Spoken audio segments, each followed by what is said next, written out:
Welcome to Lynn Cullen Live, talk radio without the static. Email your questions and comments to lynn at pghcitypaper.com.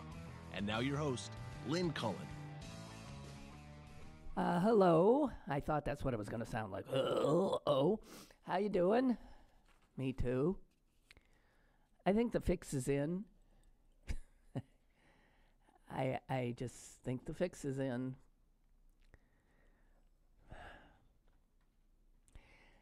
I mean, the reality is that the Republicans have 51-49.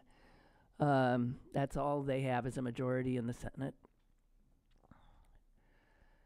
So you need two. You need it to just one Republican saying, I'm not voting for him, assuming all Democrats do vote against him, allows Pence, the vice president, to break the 50-50 tie. So you need two. I don't see him. The one I think is most likely Republican is Murkowski. That's my gut. Anyway, the fix is in. The fix has been in for some time.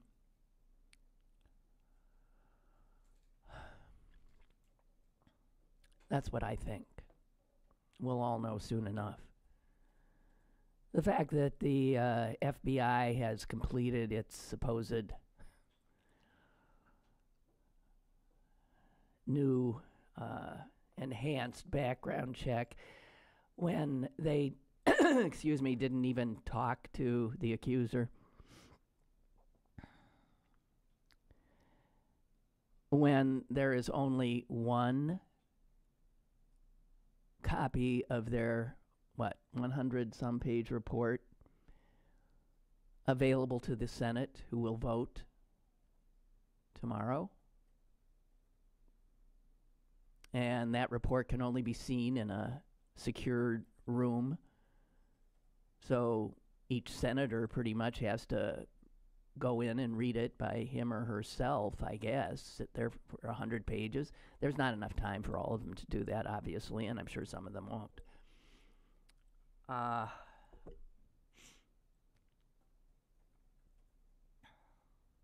The fix is in.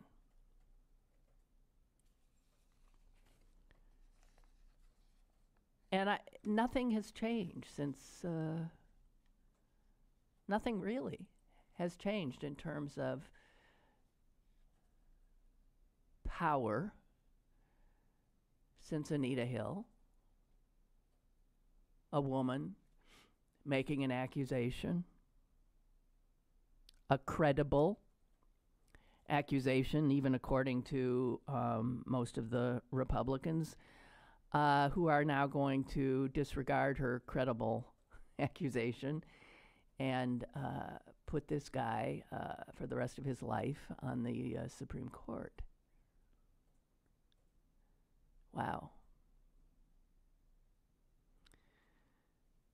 So a reminder of what's at stake: a woman's right to choose, to control her own reproductive health.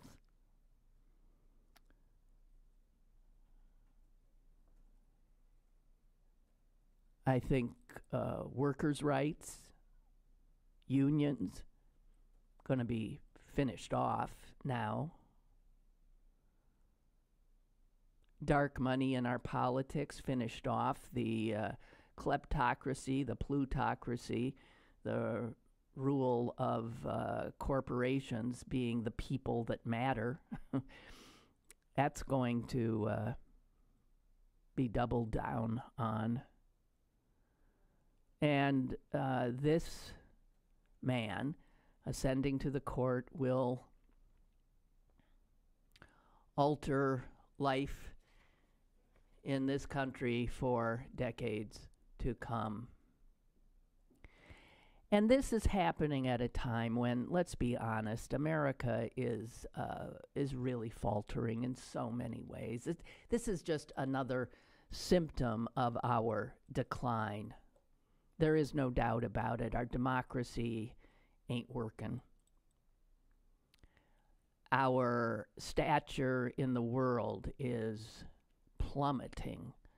There was some kind of a poll done globally that I guess is done on a regular basis that asks people all around the world to say who they trust in terms of world leaders. And do you know that the President of the United States is behind in that poll, behind the Chinese president, who finished first, and Vladimir Putin. The world trusts Vladimir Putin and the Chinese president before they trust the leader of the United States of America. And the vacuum that we have created by pulling back from the world under the Trump administration has eagerly been filled by both those men, Putin and Xi.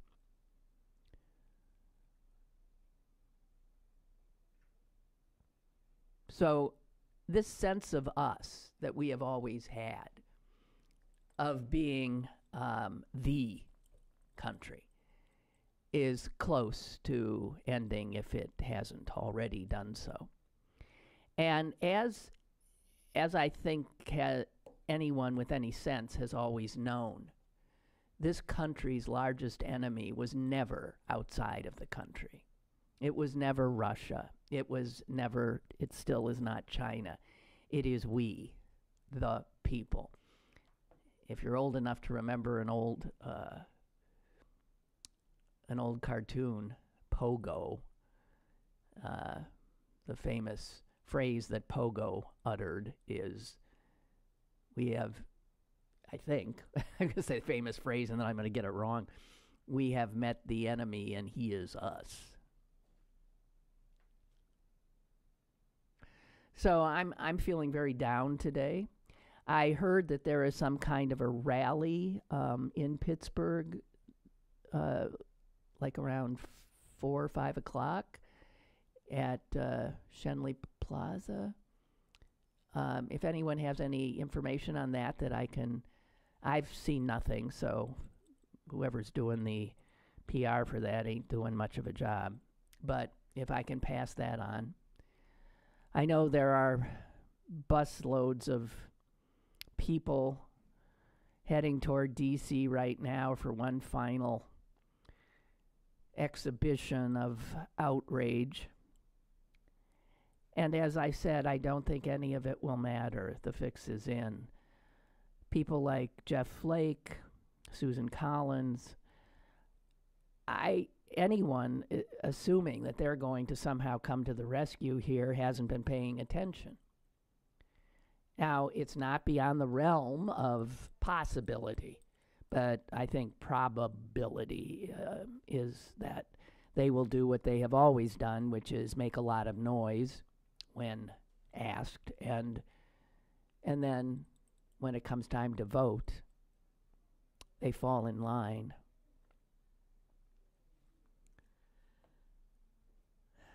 So you're listening and looking at a very a very sad and woman in me. The fact that people coming forward with all kinds of credible stories and memories that show that Judge Kavanaugh lied. Didn't I say Pogo? Yeah. Lied. None of them interviewed.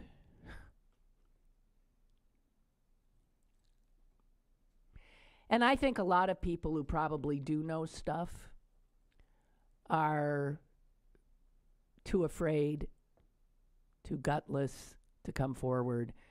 And one thing we're learning is most people lack courage. And, you can say, well, who would blame him? I mean, anybody comes forward is just destroyed.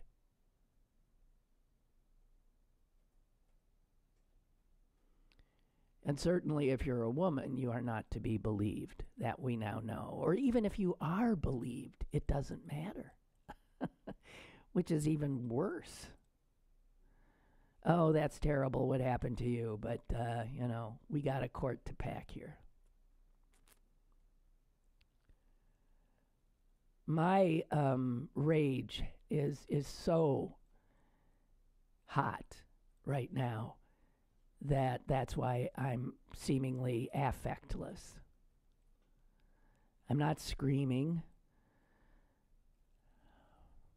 It's sort of like some people, when they're really, really angry, they get quiet. That's where I am right now. So they'll do this vote tomorrow, and then the full Senate will vote as early as Saturday morning.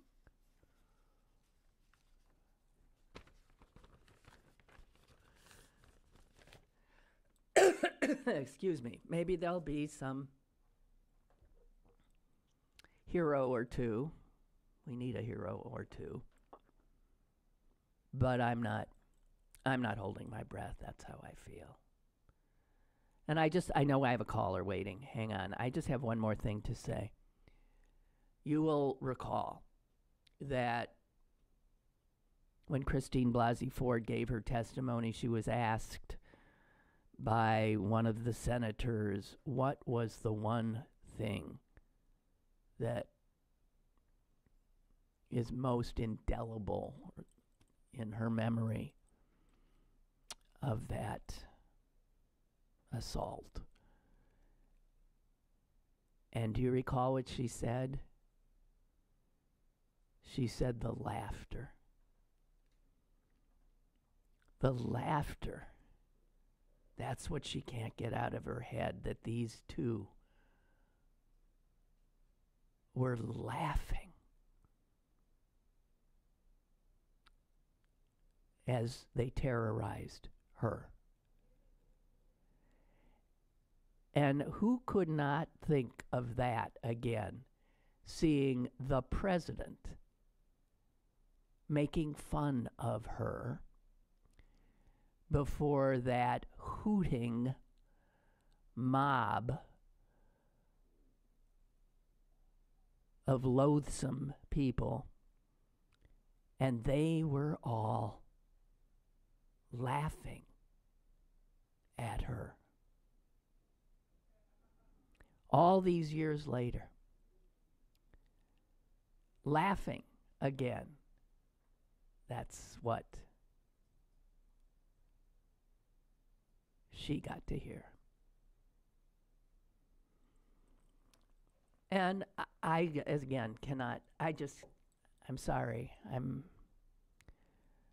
I feel like this big. I do. I feel so extraordinarily powerless and inconsequential. And so angry, I can hardly breathe.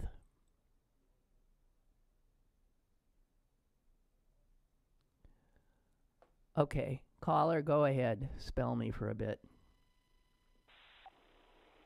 Hi there, Lynn. Hi. Hey, Lynn, do you know Doris? I think her name's Doris Goodwin. Yes, Doris Kearns the Goodwin. historian. Yes. Yeah, I can't. Yeah, her full name. Mm-hmm. But she was on Morning Joe. I usually don't watch it, but she doesn't think it's lights out for America. She says that we're not facing anything we haven't faced in the past. She feels that a strong leader will come out with her mayor or governor, and we'll turn it around. She said we're not done. She don't believe that. So well, see, hopefully she's right. Hopefully she's right too. God, I hope she is. But you see there the difference between an optimistic temperament, which would be Doris Kearns Goodwin apparently, and me. I'm sorry, but God, I hope she's right. Thank you for that. I appreciate it. And another thing I heard yesterday was that somebody that knows the elections pretty well, they said Trump, for him to win again in 2020, didn't win by that much, which we all know. He only pulled off some 3 states, which he very little margin of error on his part. He's not grown his popularity. So Right. for him to pull off a second time, you have to start to pull in more people, which he's held. You know, a lot of the people that voted for him say, "The hell with him. We see what he did." He's pretty much going to have a hard time. That's just what she said. She said, I don't see him winning again. Or, I hear what you're saying, or you might just need more Russian meddling, hacking into our voting system. Do you ever think of that? Well, I think of that, but I kind of think this time the people are going to come out. I really do. Last time they were asleep because they thought he was going to lose. This time they know he's in there and he might win. So I think that's on our side. Okay. Don't ask me why I'm so optimistic today. Because you listened to Doris. Like you. Doris got you in an optimistic mood. That's a powerful woman there. Thank you. Yeah. Okay. Thank you. Thank you. Goodbye. Bye. Now there was a cover story in, I think, this Sunday's New York Times Magazine about our broken electoral system, the actual infrastructure that is so just open to attack. And to read that piece is to feel such despair. It's a frightening piece to read. And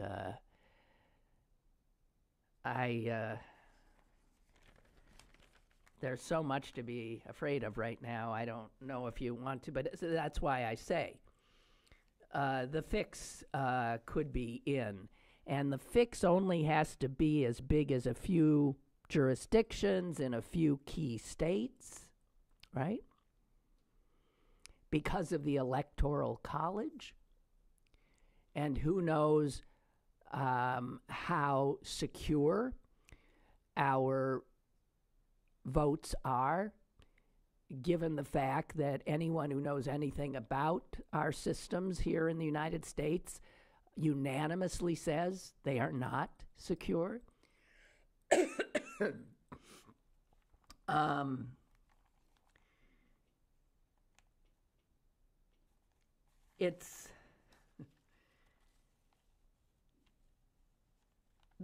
Here's some realities about. I'm really not going to get into this too much because it's frankly more complicated and technical than I understand.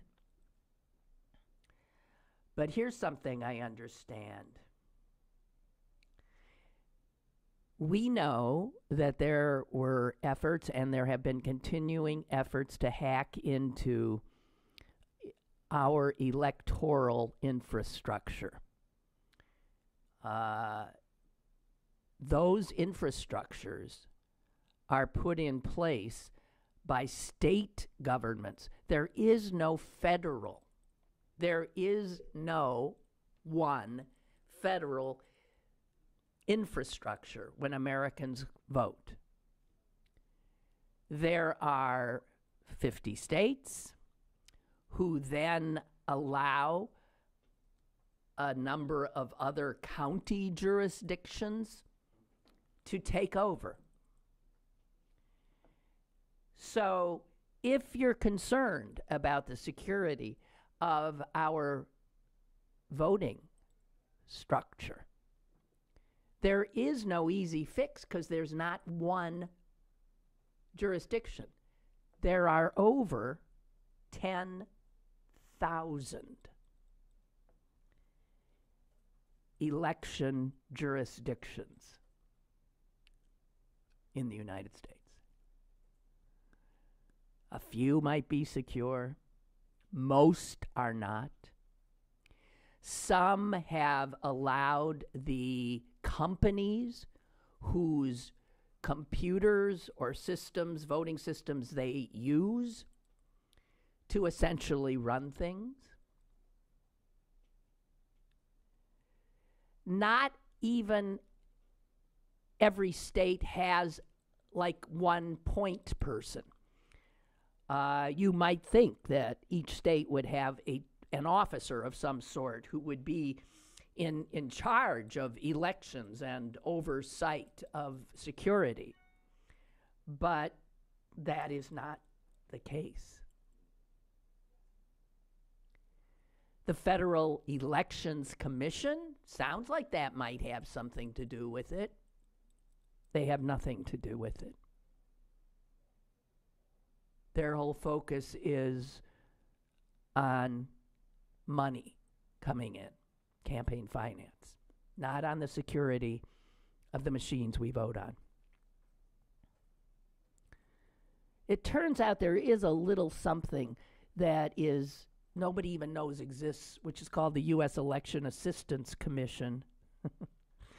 And it is there to serve as some kind of a liaison between the federal government and all of these state governments, not to mention the 10,000 other smaller jurisdictions where really the power is. So after knowing that our 2016 election was truly compromised,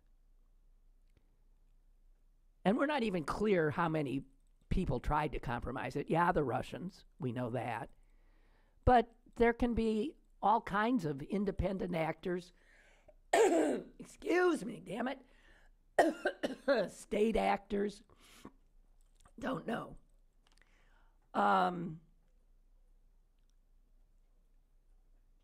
The voting infrastructure we had on Election Day in 2016 that gave us Donald Trump is essentially the exact same voting infrastructure we will have when we go to vote in November. It has not changed. The voting machines that we vote on are made by big companies. There's really only two left that form most of, I think, more than 80% of Americans vote on machines held by just two companies. Here's something very concerning. These companies have software, right? They do not share. That's proprietary software. We as a country have turned over our election system to a few huge corporations whose software determines what the vote is and the efficacy of the vote. And they will not share that software with the government.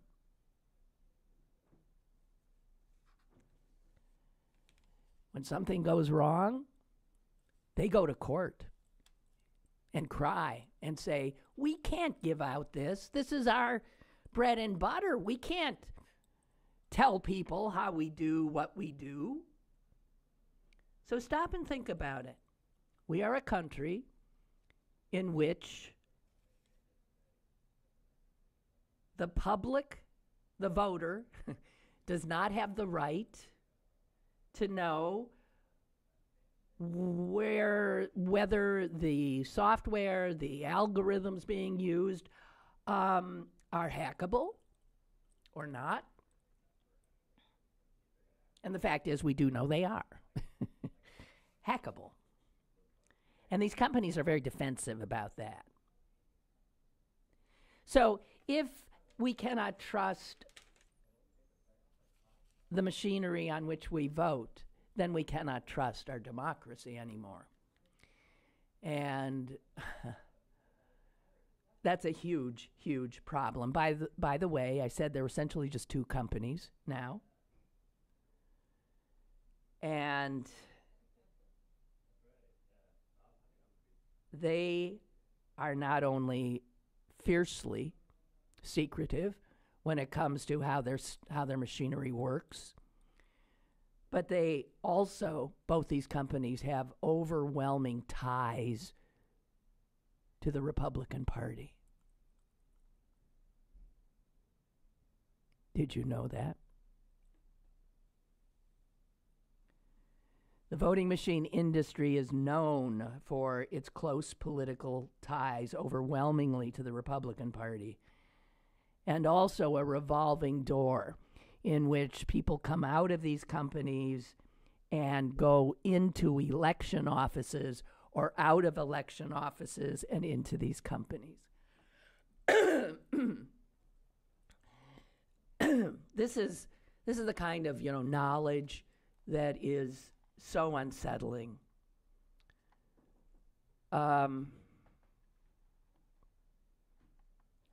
Oh no, I've got that wrong. More than 80% of the machines in use today are owned by 3 companies. 3. They're called Dominion, ES&S, and Hart Intercivic. Probably never even heard of them.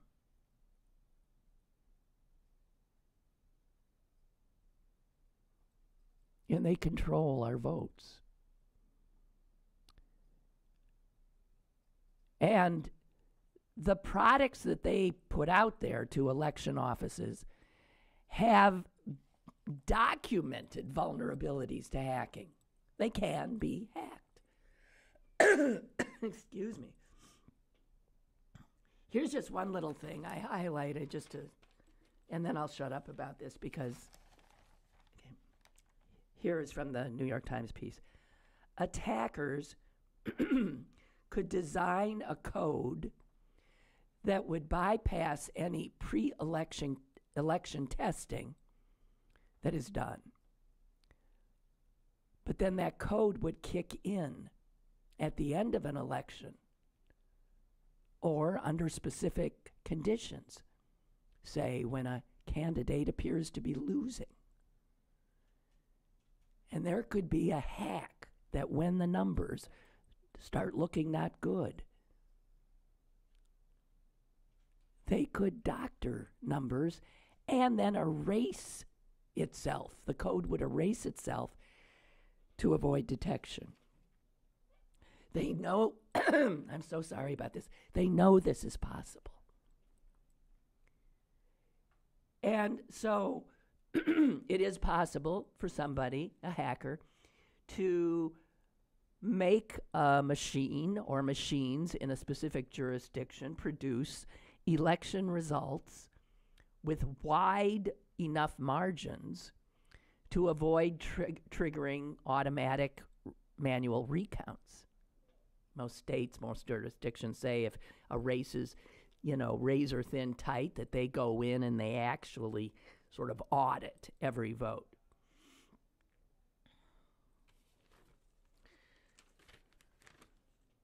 Nothing has been done to fix any of this. And targeting the voting machines is just one way you can subvert an election. A hacker or somebody operating on the inside could target the voters themselves by messing with the voter registration rolls, messing with whatever those nice little ladies who, check you in when you go to vote, what information they have available to them. They also have ways, since some of these tallies are electronically transferred to from smaller jurisdictions to county offices, and then county offices to state offices, all of those points of transit are potentially vulnerable. So you can see why I am feeling down today.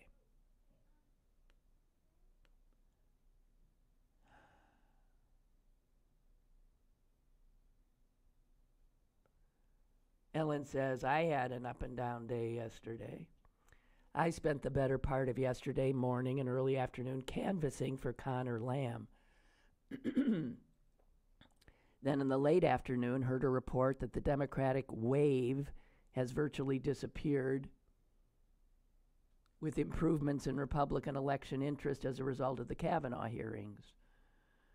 Finally, and I don't usually watch the political cable shows, but I happened to tune into MSNBC last night when I got frustrated with the wild card baseball game.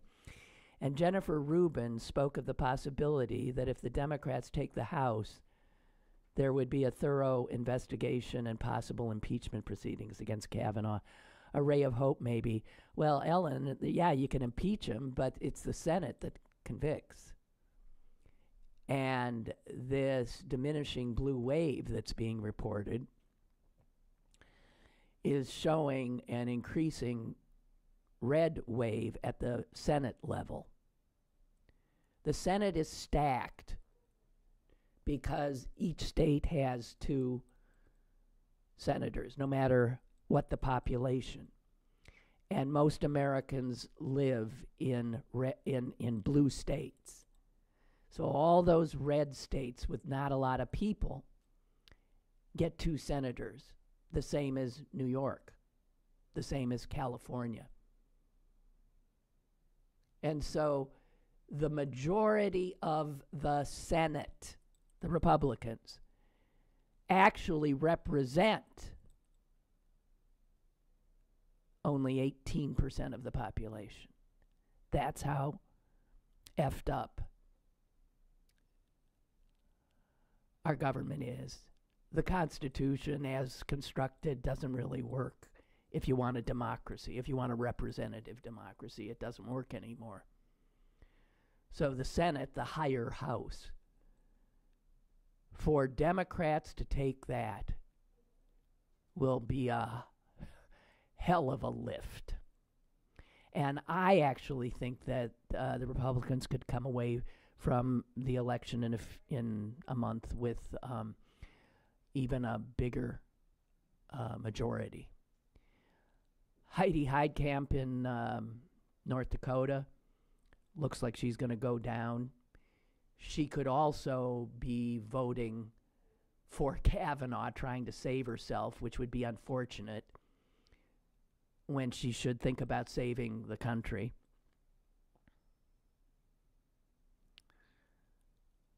Claire McCaskill is polling neck and neck. There aren't a lot of, I'm telling you, when it comes to the Senate, but we know, do we not, the polling is potentially incorrect.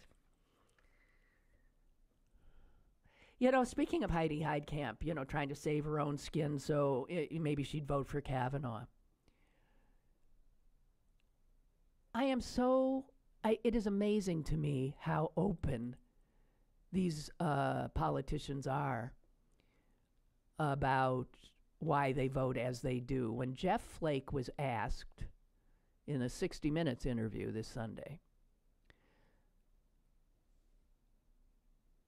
if you were not retiring, in other words, if you didn't have to worry, if you were now running for re-election, would you have done what you did, which is call for this additional FBI investigation, which of course was totally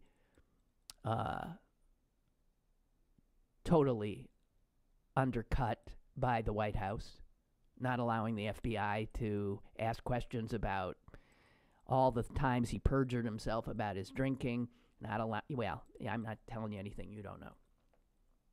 But Flake, without batting an eye, when asked if he would have even considered doing what he did or voting against Kavanaugh if he were still running, he sort of laughed and said, "Oh, no." And I was so struck by that. No one even questions that for all of these men and women who have power, their number one concern is their own re-election?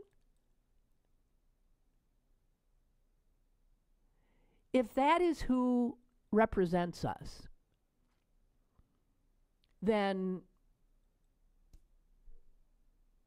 that is not. These are not honorable people. These are not courageous people. These are not people who put country or over their own paycheck, their own little piece of power. How is that? And so the only people that can be expected not to vote are people who are not running for re-election, and that their votes will only be sort of figuring out if they can still be re-elected if they vote the way their hearts or their heads tell them to. You couldn't even write a book called Profiles in Courage now, having to do with our Congress. You could not.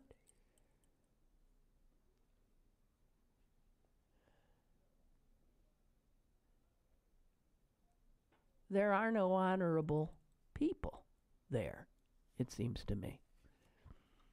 Or very few.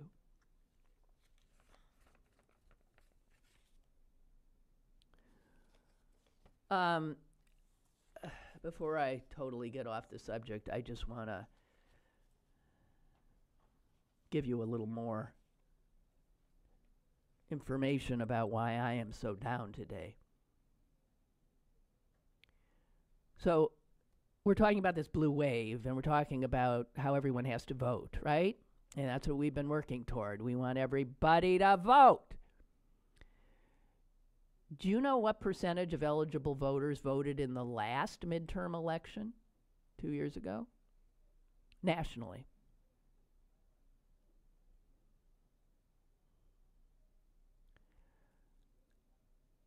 One-third.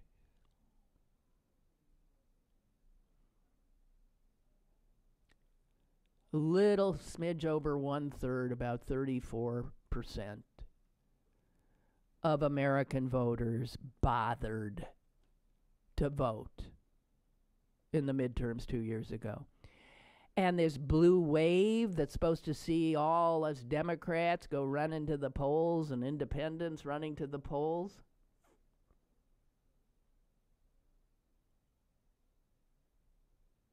Do you think it's going to be over 50%? I don't know.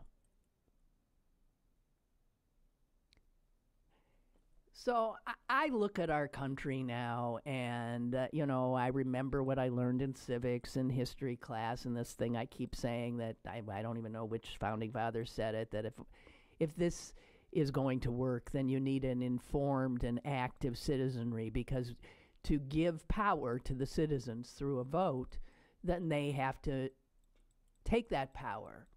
They have to be serious about it. And we don't.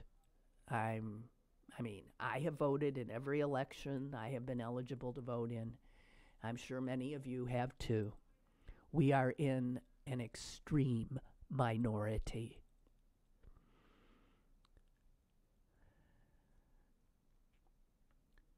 The last time, listen to this, more than 50% of eligible voters turned out in a midterm election was over 100 years ago. Was in 1914.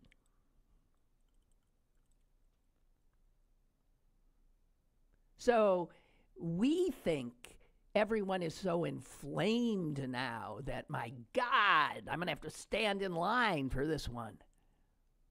Don't bet on it.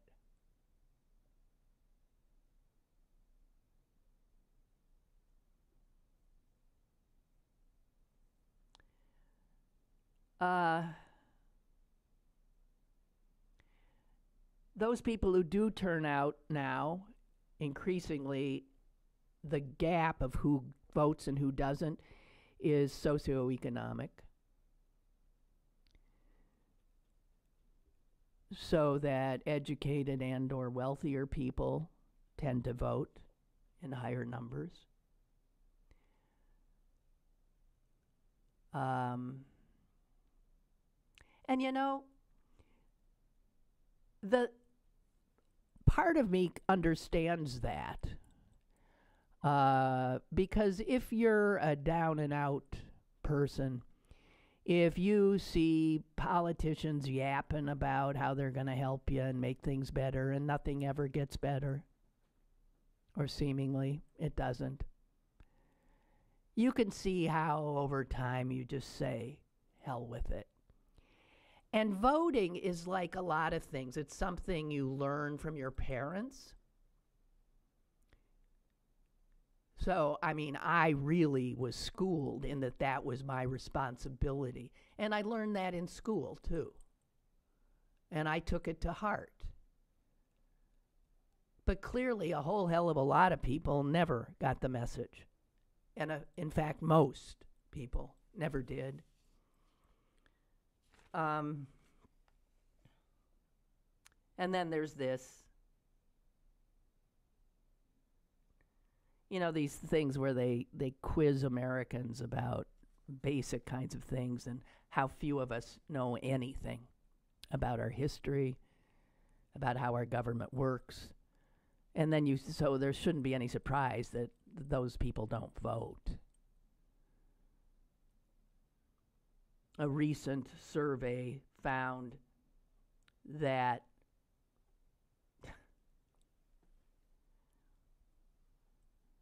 oh, God. 60% most Americans did not know who the countries were that we fought in World War II.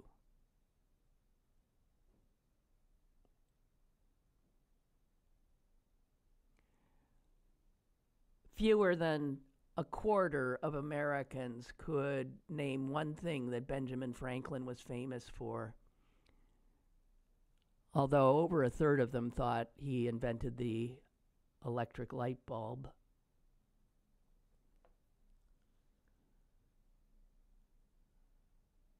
Americans who are given the test that immigrants who want to be naturalized citizens have to pass, flunk that test consistently. Only 1 in 3 manages to pass this multiple choice test. So that kind of ignorance of our country, that kind of lackadaisical who gives a crap sense of a citizen's responsibility, I think brings us to where we are with Donald Trump as the president and his hooting, hollering base.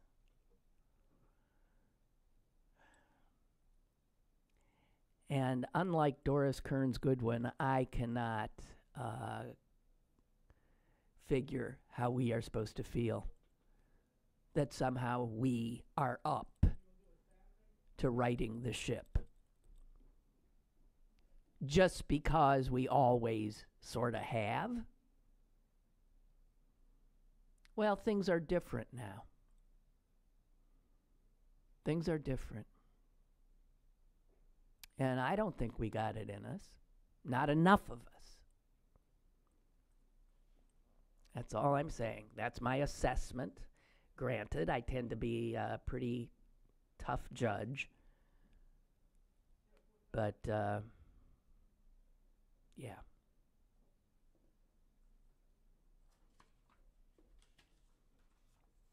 Oh, I am so depressed myself. I'm going and I'm going to go drown myself. I'm jumping into the Mon. I am. And I'm sorry to do this to you.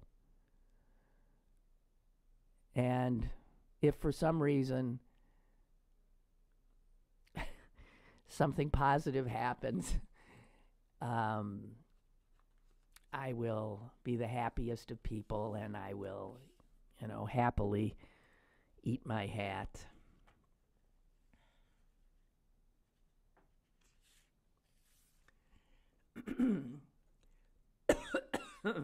Excuse me. Okay, so let's get to stuff that... Did you hear about the Minnesota town where drunken birds are dive bombing into cars? Well, that's a little something that might make you feel better, although it doesn't make me feel better because poor birds are suiciding. It's a little town called Gilbert, Minnesota, and the police have put out a warning that these birds are under the influence. They're drunk. Apparently there was an early frost up there and a lot of berries that birds eat on trees had, because of the freeze, had begun to ferment. And so these birds are eating them and getting just stupid drunk, and so stupid drunk that they're killing themselves. I mean, they don't mean to. They're flying low to the ground. They're flying into cars. They're flying into windows. And the police have told people that if you see a bird acting really weird and wandering around, just leave it alone. It'll eventually wear off.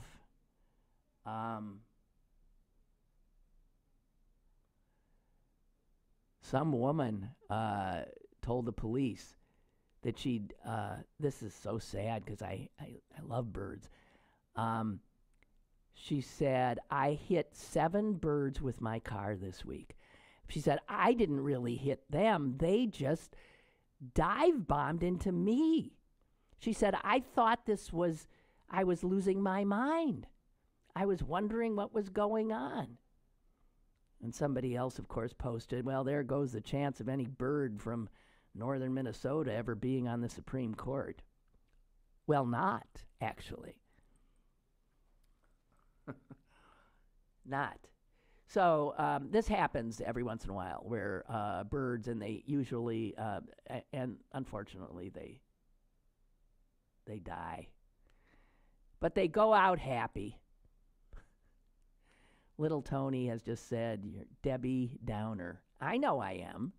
But tell me if, first of all, I haven't, when I've told you things here today, factually, like about our voting system or how ill-informed and don't give a shit Americans are, the average American, I'm not telling you anything that's not true, okay? So you tell me how with those facts you feel hope. I don't. I'm sorry. I don't. A few other little items. Did you see that a Pittsburgh woman won a Nobel? And a woman winning a chemistry Nobel is unusual. I believe she's only the 5th woman to ever be awarded a Nobel for chemistry. She's pretty young, too, 62. Her name is Frances Arnold. She's a Alderdice graduate. And she says that she used to work when she was in high school at Walt Harper's attic. And she also drove a little bit for Yellow Cab. Isn't that something? Oh, yeah.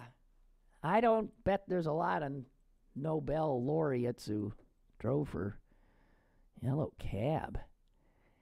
And she also was not a good high school student and didn't take chemistry at Alderdice, and in fact was often in trouble. And she said that her parents received a stack of truancy notices on her. How the hell, man, she turned herself around someplace. Wow. That's amazing.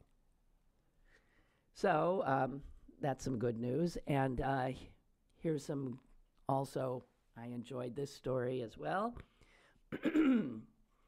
And by the way, I want to thank Kurt, one of you, for that story, because I got it out of the Post-Gazette, which I now get from him, bypassing the Mr. Block. Another story there was about another prize going to a woman. And this is called the Trinity College Rooney Prize for Irish Literature. And the Rooney in the title is our Roonies. I believe it was Dan Rooney that initially sponsored and endowed the prize, which honors an Irish writer under 40 years of age who shows, like they're going to be somebody. And the woman who got the call about this thought it was a joke. Her name is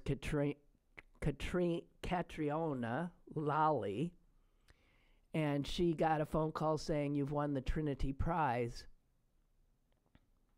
The Rooney Prize, she said. And she's thinking, Rooney Prize? What? This woman, listen to this, is a janitor at the college. She wrote a book 3.5 years ago. And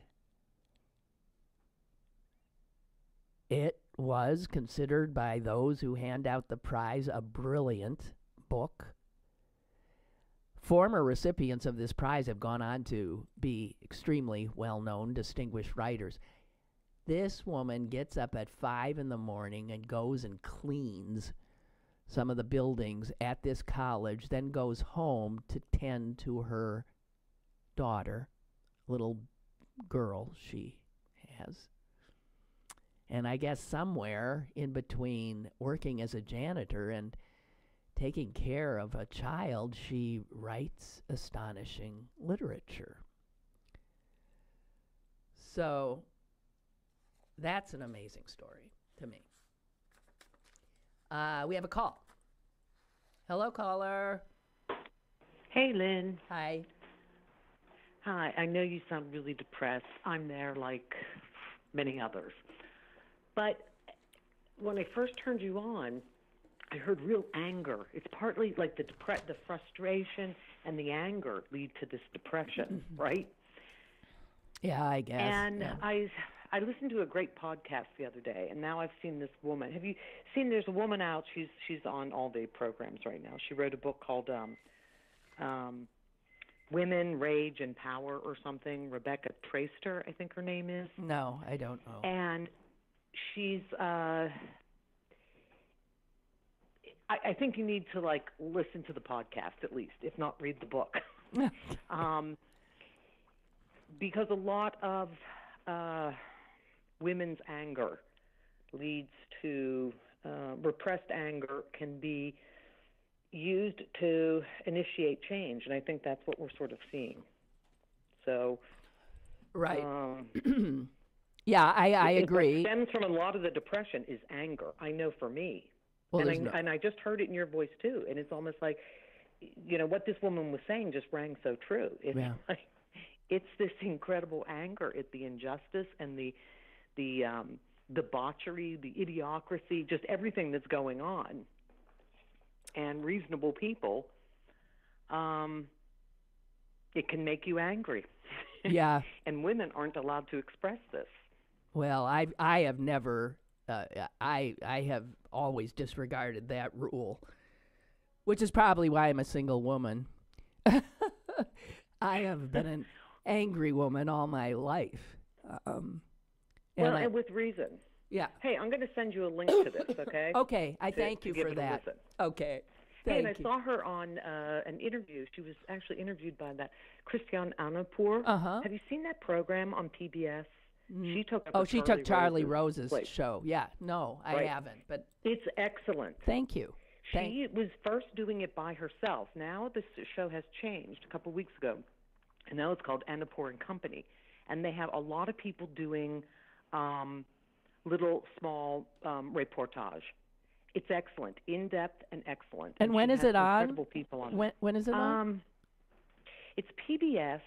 I'm not sure. Okay, I okay, know it's I'll on find really early in the morning, but Oh, no. I think it might be like well, at you can 7 o'clock record or it. something. Okay, all right. God. Check it out. Yeah, It's I really always well done. yeah, they always put women and black people's shows in what I always called the broadcast ghetto. I mean, it's either, the weekends, and it's times it's not prime time usually. But No, and it's nightly. It's 5 nights a week. is it? I'm surprised. I had that, yes. And Okay. I have been so impressed the last 2 times Well- I've watched this. It's like, wow, they have an incredible staff. Well, that's doing great this, to know. Thank you. And Check it out. I have Okay. actually something. Okay, thank you. And thank you very much. And I have something now to share. I got this email, and I just want to tell you. This is from Tracy Royston, and she says she is having an informal party for an organization called Women for the Future, Pittsburgh. WTF. It's wonderful. What the fuck, Pittsburgh. But Women for the Future, Pittsburgh.com. Okay? And Amy, I'm going to send this to you so we can post this. She's co-hosting this party with Chelsea Wagner.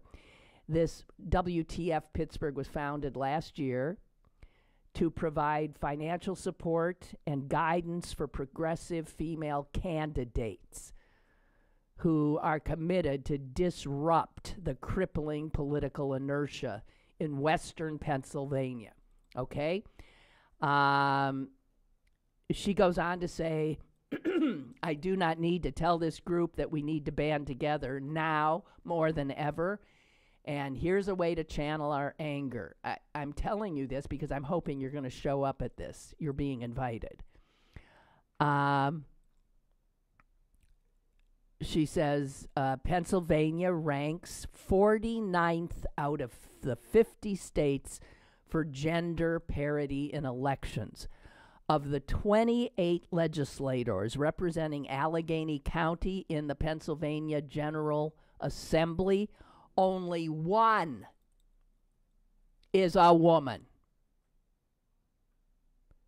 28 legislators represent this county, Allegheny County. And of the 28, one is a woman. Pennsylvania has never elected a woman to the Senate, to the governor's office. We have now just one woman in our 18 congressional districts. WTF. What the fuck? And this is Women for the Future, Pittsburgh. You are invited. Write it down. Sunday, October 14th, from 5 to 7 p.m. at Social, that is a restaurant at Bakery Square, okay, on Penn Avenue, where Google is. It's on the first floor of the Google building. 5 to 7, October 14th. Wine and munchies provided. Bring friends. The event is free. And this is a way to start using our power. We are only behind Mississippi, for Christ's sake. So please. And if you can't make it, consider a donation. Again, www.WTF. Easy to remember. What the fuck? But it really stands for, what does it stand for? Women for the Future. WTF Pittsburgh. I want to get this absolutely right. WTF Pittsburgh, totallywrittenout.com. They could use donations. And they are there to empower women candidates. Please.